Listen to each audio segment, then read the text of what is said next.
Ano yan? Hobby ko po kasi yung mag-drawing ng mga happy moments. Ganun ba? Sino naman itong mga to?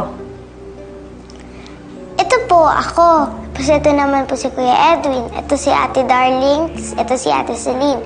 Ito naman po si Daddy. Tapos, ikaw po to, Tita Josephine. Tapos, ito naman po si Mommy.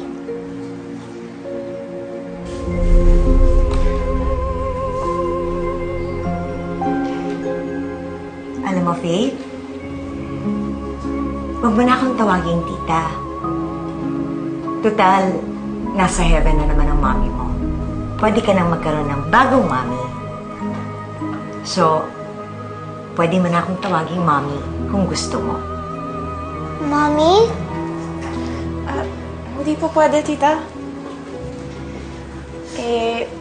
Isa lang po ang mami namin eh. Pasensya na, tita. Ayoko lang po kasing maguluhan si Faye sa pinapagawa niyo. Sa bagay, ayoko namang namimilit ng kahit sino kung anong itatawag sa akin. But Faye, you keep up the good job. Sige, magpapahinga na ako.